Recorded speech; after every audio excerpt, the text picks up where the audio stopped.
मैं भी अब्बास को बोल के प्रधान नहीं जा रहा क्या लगी आप सभी साथी अपनी अपनी जगहों पर बैठ जाए, जल्दी काम करा के फिर आ जाए। और मेरा तो ये अनुरोध है कि जो भी इस प्रांगण में है वो बैठ कितनी जाए। देर लग जाए आने में? एक मीडिया के साथियों को छोड़ के फ्री हो जाए तो हम फोन करें तो फिर तो फोन कर लिया जो भी साथी इस प्रांगण में है, ये सिक्योरिटी इश्यूज भी है, वीडियो चलेगा रिकॉर्डिंग। सुरक्षा के कारणों से भी, क्योंकि जो हमारे लोग हैं वो तो हमारे एक बार कहीं से बैठ जाएंगे। जहां तक हम अपने लोगों को जानते हैं वो हमारी एक बात के बाद बिल्कुल नहीं खड़े रहेंगे, कहीं खड़े हो किसी कोने में। तो इससे ये भी स्पष्ट हो जाएगा कि कोई बाहरी व्यक्ति तो नहीं है।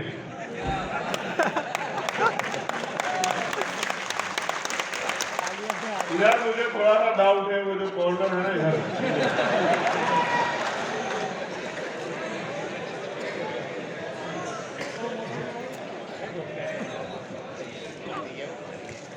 अब काफी बड़े पैमाने पे मुझे विश्वास है कि सब हमारे ही लोग इसी अनुशासन में बैठे रहे।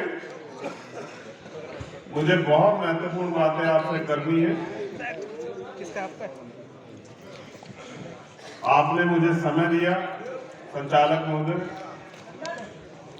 आपने मुझे आदेशित किया कि मुझे गाना सुनने के बाद बोलना है। मैं उसका भी जो है दिल से उसको स्वीकार करता हूँ।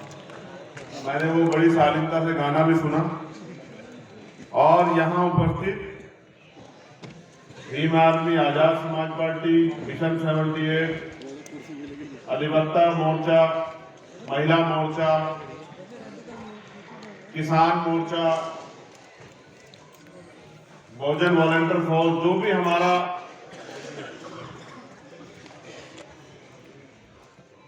पार्टी संगठन, जिस भी नाम से हम लोग काम कर रहे हैं, वहां यहाँ पहुंचे सभी साथियों का बहुत बहुत धन्यवाद। आप सबको सर्वप्रथम तो बहुजन नायक, करोड़ों करोड़ों शोषितों वंचितों की सच्ची आवाज, सच्चे नेता, रहबर आजम मान्यवर साहब काशीराम जी की जयंती की हार्दिक बधाई। और हमारी अपनी पार्टी, अपना दल, अपना घर, आजाद समाज पार्टी काशीराम के द्वितीय स्थापना दिवस के अवसर पे दिल्ली में जो अधिवेशन किया जा रहा है उसकी बहुत बहुत बधाई और मंगल कामनाएं।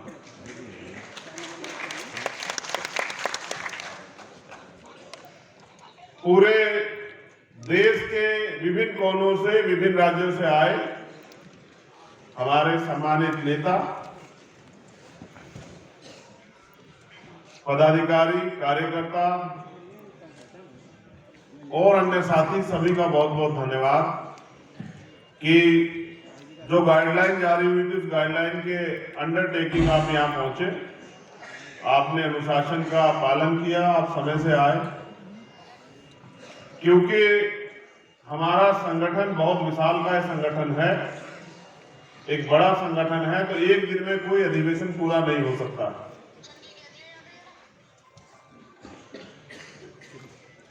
इसलिए हमारे बहुत सारे साथी ऐसे हैं जो अपनी बात नहीं रख पाए, लेकिन हम सब लोग अपनी पार्टी, अपने संगठन, अपने मिशन के, महापुरुषों के आंदोलन के सच्चे सिपाही हैं। तो इसलिए हम सब लोग फिर भी बड़ी जिम्मेदारी से अपने कार्यों का निर्वहन कर रहे हैं। यहाँ उपस्थित हमारी राष्ट्रीय कोर कमेटी के जो मेंबर हैं, भाई निजाम जी, अमित कसाना जी, नीतू सिंह जी, अनिल ओजस्वी जी, महेंद्र सिंह जी, डॉक्टर ब्रजपाल जी, जो हमारे अनुशासन समिति के चेयरमैन भी हैं,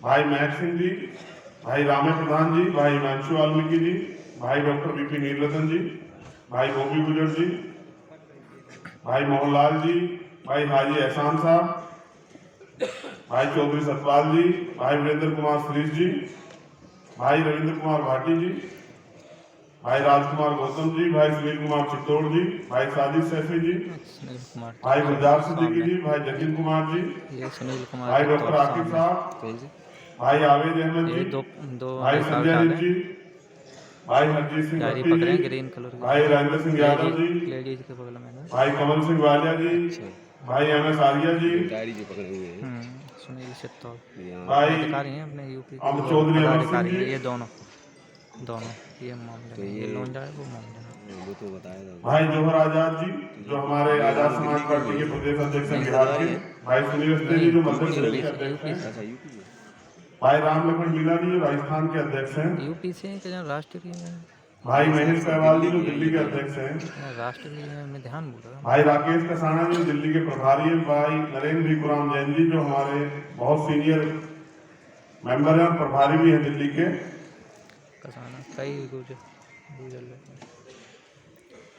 भाई हिमांशु वाल्मीकि जी, कसाना भाटी है हमारे जो भीम आर्मी के राष्ट्रीय पदाधिकारी हैं, भाई धर्मवीर प्रभात जी, हितेश माही जी, भाई अशोक कामले जी, भाई अरपाल सिंह जी, भाई घनश्याम नागर जी, भाई दत्तू मेड़े जी, भाई नील देरवान जी, भाई अब्दुल वाहिद जी, भाई विजय जाटव जी, भाई सिकंदर बोध जी, भाई नानू राम जी, भाई दिनेश जी, भाई वासुदेव बोध जी, भाई अनिल जी,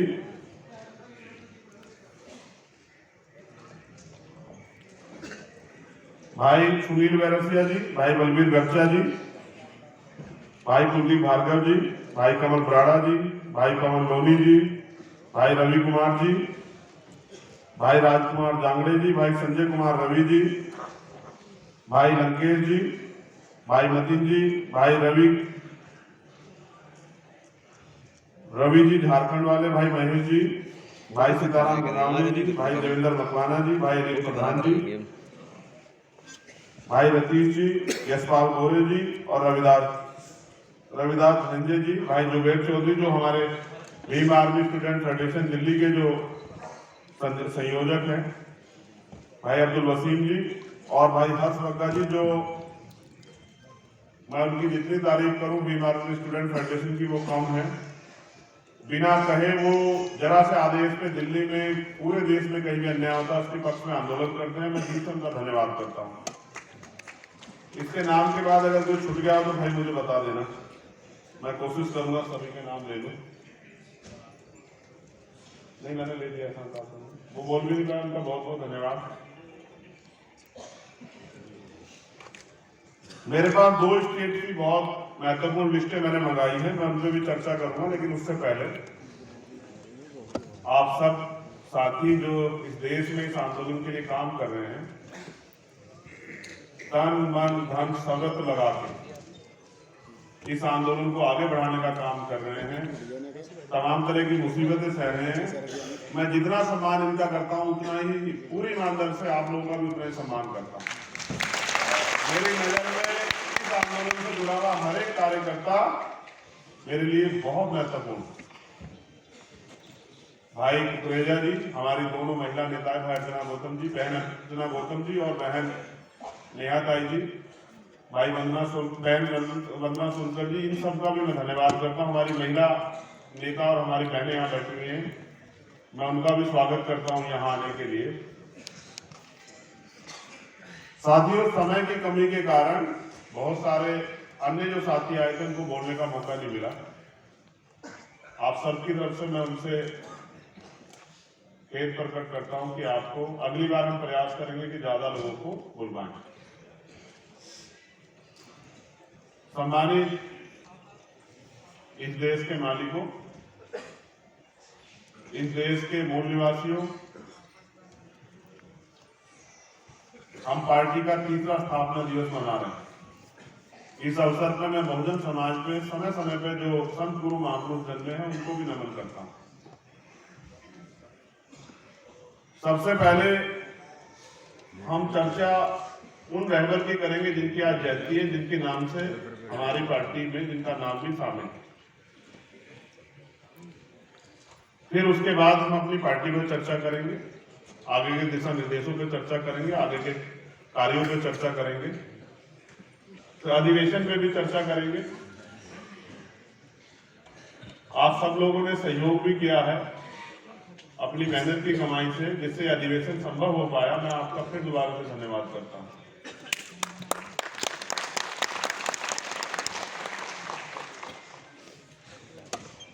मान्यवर काशीराम साहब मेरे आपके किसी के भाषण के मोहताज नहीं।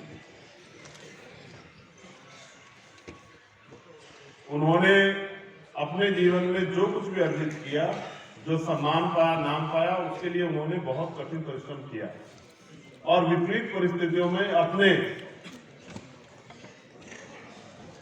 आप को जलाकर, अपनी सारी खुशियां, सुख दुख त्याग कर,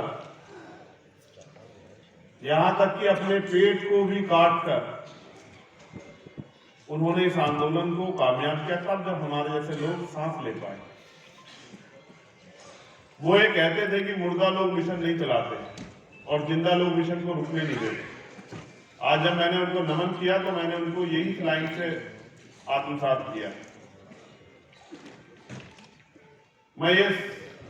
मैं धन्यवाद देता हूं सहारनपुर के साथियों का, क्योंकि वो शुरुआत के साथी, उन्होंने सबसे पहले शुरुआत की, तो उनको भी बहुत बहुत बधाई सहारनपुर के सभी साथियों को, क्योंकि वो इस आंदोलन की जड़, उन्होंने इस आंदोलन को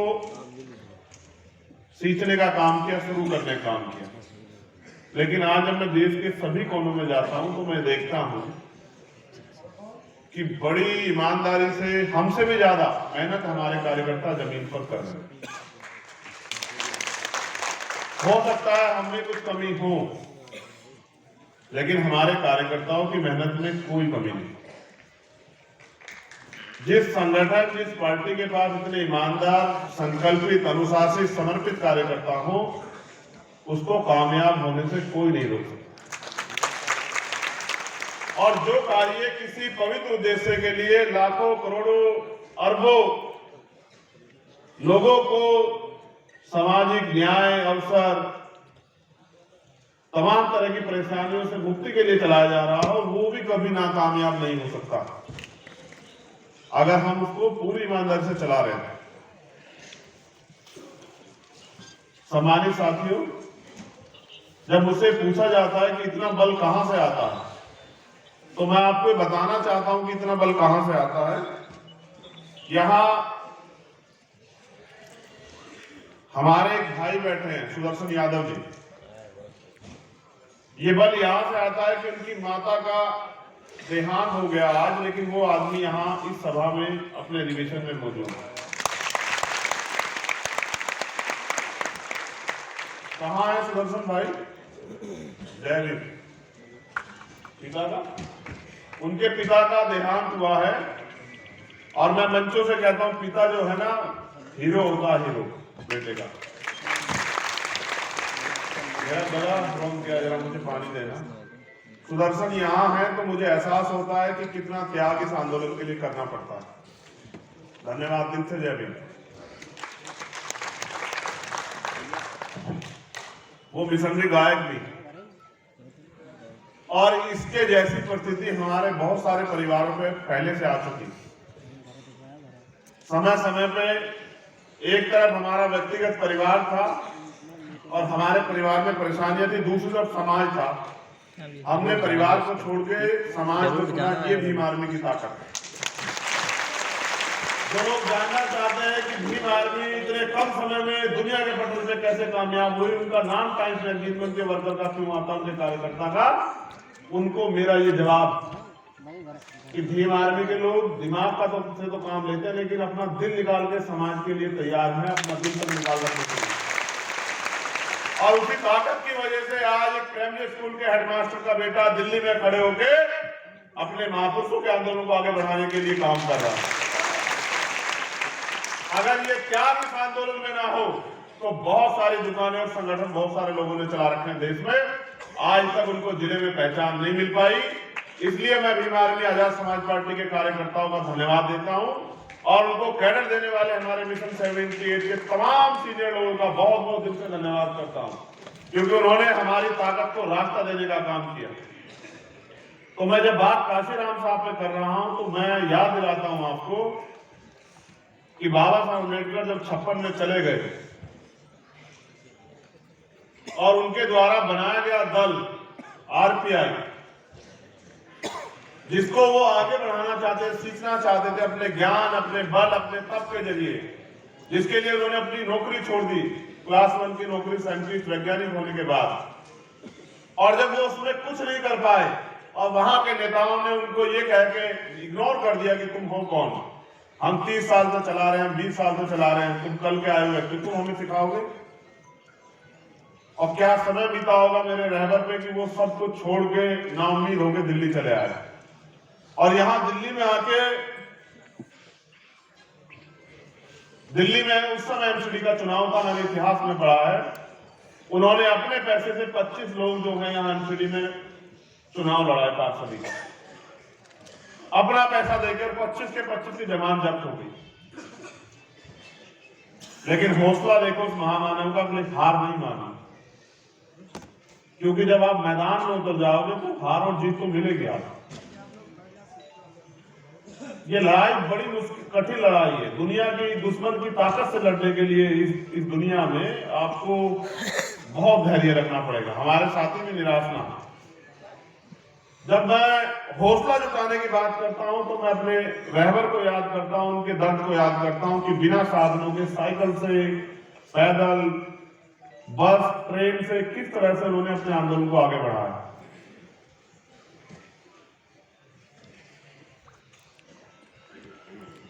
तो तब मेरे अंदर एक और बल तैयार हो जाता है कि रुकना नहीं, और तब तक नहीं रुकना है जब तक हम अपने महापुरुषों का सपना पूरा ना करें। आज तो आपने मुझे इतनी ताकत दी है कि आप मुझे हेलीकॉप्टर से आने का मौका भी देते हैं। आज तो आपने मुझे इतनी ताकत दी है कि वो आप मुझे प्लेन से भी बुलाते हैं। लेकिन सच ये है कि जब साहब ने आंदोलन शुरू किया तब उनके पास ये साधन नहीं है। तो उन्होंने कहा तमन्ना अगर सच्ची हो तो रास्ते हजार होते हैं, और तमन्ना अगर झूठी हो तो बहाने हजार होते हैं। अगर आपके अंदर सच्ची तमन्ना, मैं गारंटी से कह रहा हूं पहले अधिवेशन में कि दूसरे अधिवेशन से होने के पहले, क्योंकि हमारा दूसरा अधिवेशन 3 साल बाद होगा, दूसरे अधिवेशन के होने से पहले आप इस देश में एक नामचीन पार्टी होंगे और आपके झंडे झंडे आपकी पार्टी की पहचान होगी।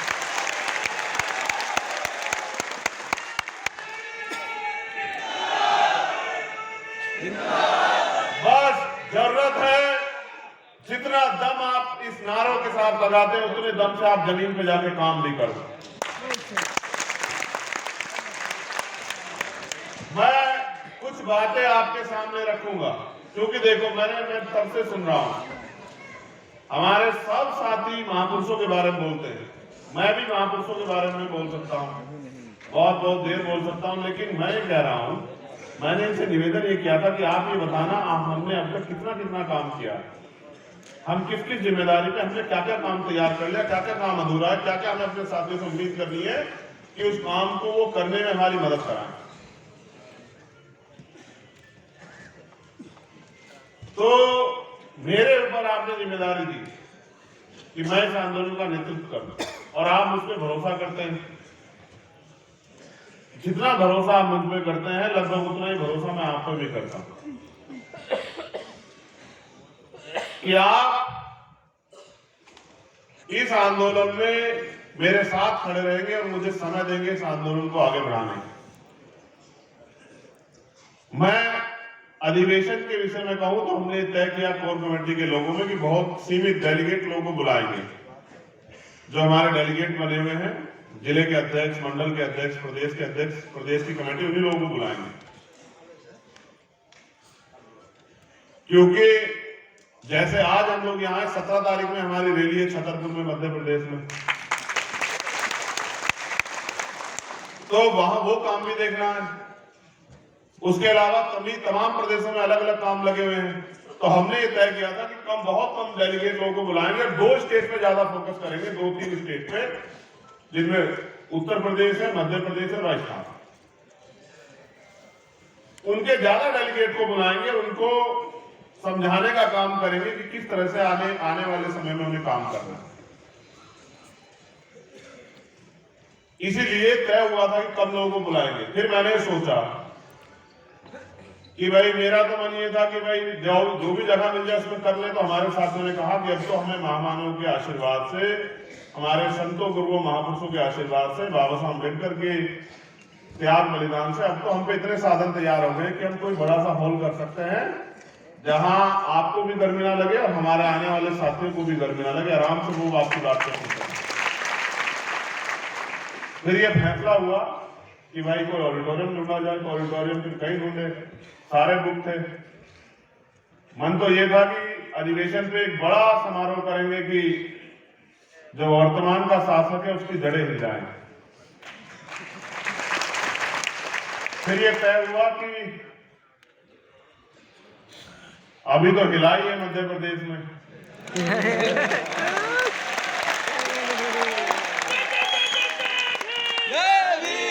एक दो महीने के बाद हिला लेंगे। इसलिए तय हुआ कि श्री फोर्ट ऑडिटोरियम में सीमित साथियों को बुला के हम लोग अपना अधिवेशन करेंगे, वरना हमारा बल उत्तर प्रदेश और देश के विभिन्न राज्यों की और दिल्ली की सरकार भी जानती है कि हमने अभी कुछ दिन पहले मध्य प्रदेश में और उससे कुछ दिन पहले दिल्ली में रामलीला मैदान में अपनी ताकत का प्रदर्शन करके इनको ये बताया था कि हमारे अंदर कितना बल है। तो अब मैं मुद्दों पे आता हूँ। मेरे जब मैं यहाँ घूम के देख रहा हूँ बात करते हुए तो इतने प्यारे प्यारे चेहरे बैठे हुए हैं जो बहुत ईमानदार से काम कर रहे हैं जमीन पे। अगर मैं अच्छा ये भी अच्छी बात है कि मैं बहुत सारे लोगों के नाम नहीं जानता हूँ। मैं यहाँ बैठे 90% लोगों को नाम से जानता हूँ, सबके नाम लेके बुला सकता हूँ, क्योंकि मैं आपके काम पे नजर रखता हूँ। यही तो मेरा काम है। देखो अब आप नारेबाजी मत करना, जय जयकार मत करना, मेरी बात को गौर से सुनना, ठीक है?